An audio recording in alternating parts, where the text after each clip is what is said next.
Hey, what's up, everybody? My name is David Cutts, owner of Cutts Performance, LLC. So today we're going to talk about hypertrophy, and namely the upper body. Speaking of the chest, arms, and back, and shoulders, and things like that. So hypertrophy means, mute the music real quick. Hypertrophy means literally, basically when a tissue grows, gets larger, expands, things like that. But in this sense, we're talking about when your muscles get bigger as you get stronger and things like that. So in order for hypertrophy to happen, you have to cause your muscles to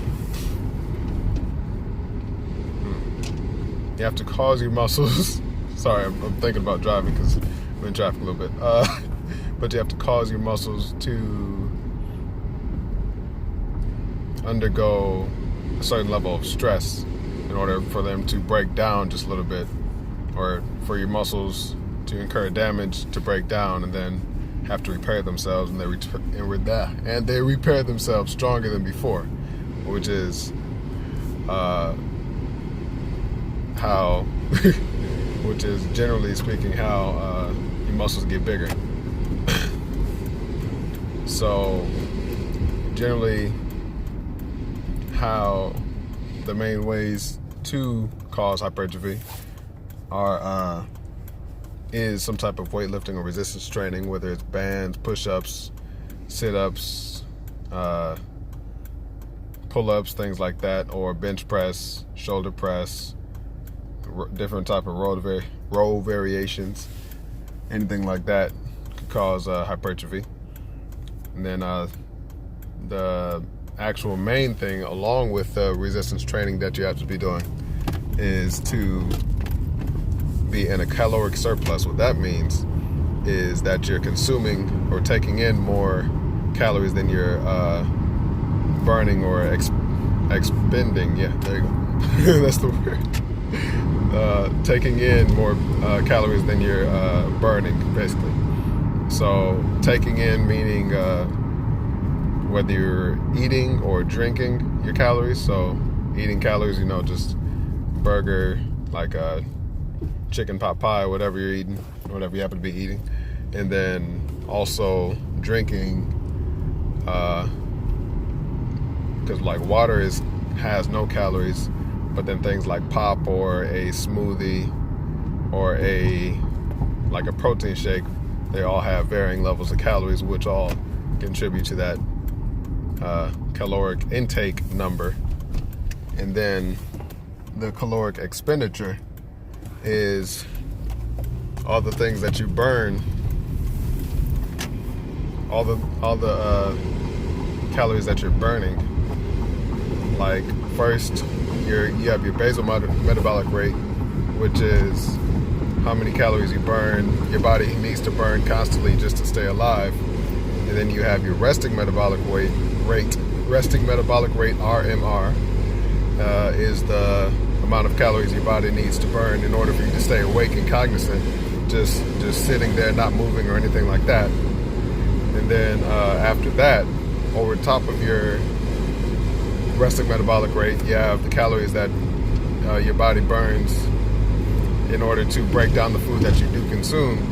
So believe it or not, eating food does burn calories just a little bit. And then on top of that, the main thing that you can really control is exercise. So whether you drive to work, take the bus to work, walk to class, bike to class, drive to class, things like that, lift weights, all those things burn calories, and the more calories you burn, the less caloric surplus you'll be in. So I'm not necessarily telling you to stop walking to class, because that's just a general healthy habit. But in order to, if you're trying to maximize your hypertrophy, trying to get the most muscle growth possible, you have to make sure that you are eating or consuming more calories than you're burning, whether that's by walking a little less, or what I'd say is generally eating a little more. Now to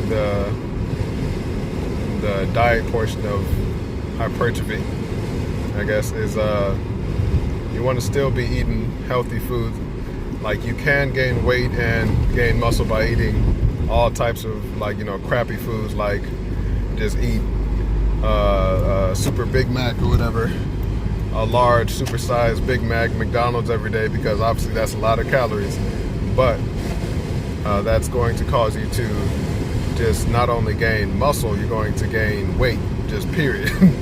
So that's going to be gaining a lot of muscle mass and also gaining a lot of fat mass, which is probably not what you're wanting to do.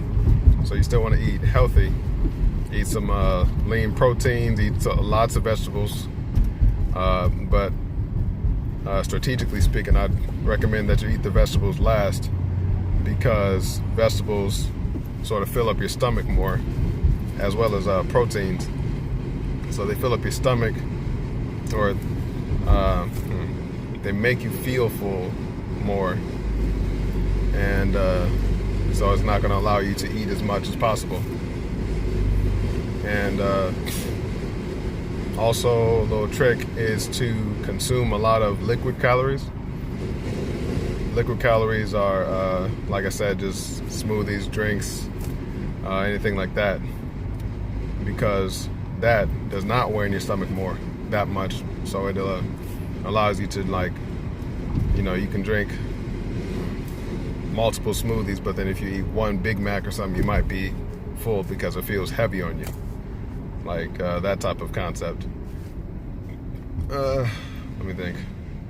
Also, you want to eat a lot of protein, because since you'll be doing resistance training, that's going to cause a lot of muscle damage. You need protein in order to build back your muscle, to feel good, be ready for your next training session. But along with eating a lot of protein, you have to drink a lot of water, because when your body breaks down protein, it dehydrates you. So you'll need to drink a lot of water in order to combat the dehydration that comes from eating lots of protein. So basically speaking, eat your vegetables, eat lots of protein, drink lots of water, and yeah, that's, I guess, my main 3 weight gain diet tips. And then lifting wise, you want to lift heavy, I'd say.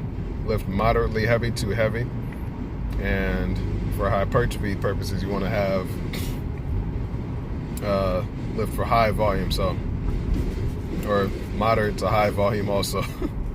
So the higher the volume, you want to have the lower, or if you're going high volume, sorry, still driving in traffic, thoughts a little jumbled. But if you're going to have like high volume, like 5 sets of 8 reps, you want to have a moderate load. So not doing 90% of your 1 rep max for trying to do it 8 times or whatever. So you want to be at, like, just a guess, 75% of your 1 rep max for the 5 sets of 8. And then vice versa, if you do a high intensity, you want to lower the volume a little bit. So if you're doing the 80, 85, 90% of your 1 rep max, you want to only go for a couple reps, or not a couple. So if you're doing 5 sets, you can do 5 sets of 3 rather than 5 sets of 5 sets of 5, 5 sets of 6, 5 sets of 3, something like that, rather than the full 5 sets of 8.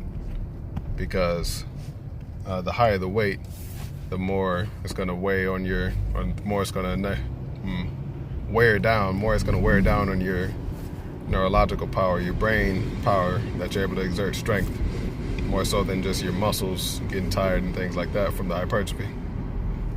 But some lifts that I'd recommend that are good are pretty much any compound lift. Compound lifts meaning that it works multiple joints and muscle groups at the same time.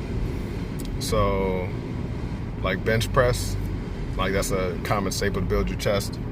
That works your shoulder joint, your elbow joint, shoulder joint and your elbow joint at the same time. Works your triceps, deltoids, which is a shoulder muscle, and your chest at the same time. And obviously you can pack on a little bit of weight with it too. And then from that, you can do different variations. So rather than barbell bench press, you can do chest press or bench press machine. You can do dumbbell bench press.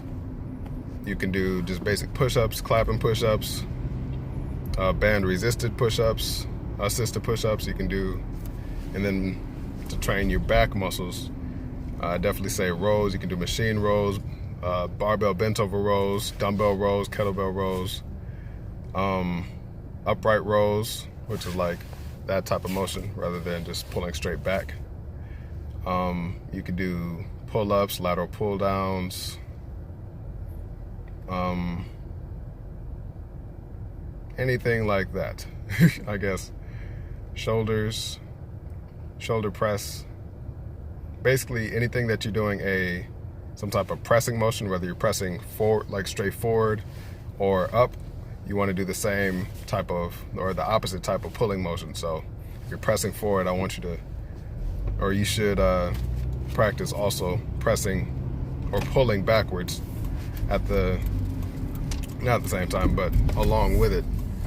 Maybe a superset or either a superset, or you could just sort of just do it like, I don't know, on a separate exercise or a separate set or something. Sorry, I'm still driving. Separate day, or just don't crash. Either on a separate day or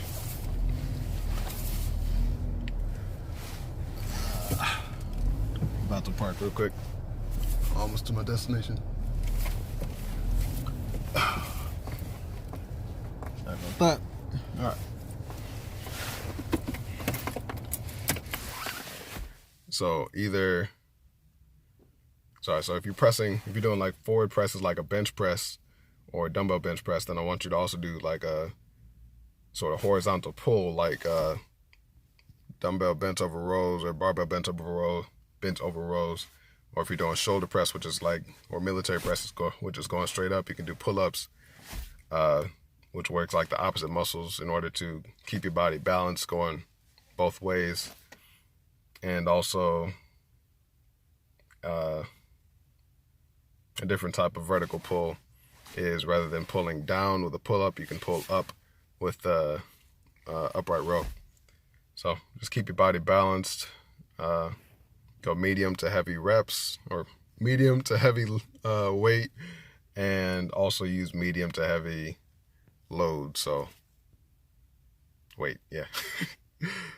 Sorry for the little jumbled speech, a little scatterbrained because I'm driving through traffic a little bit, but yeah, I hope that helps.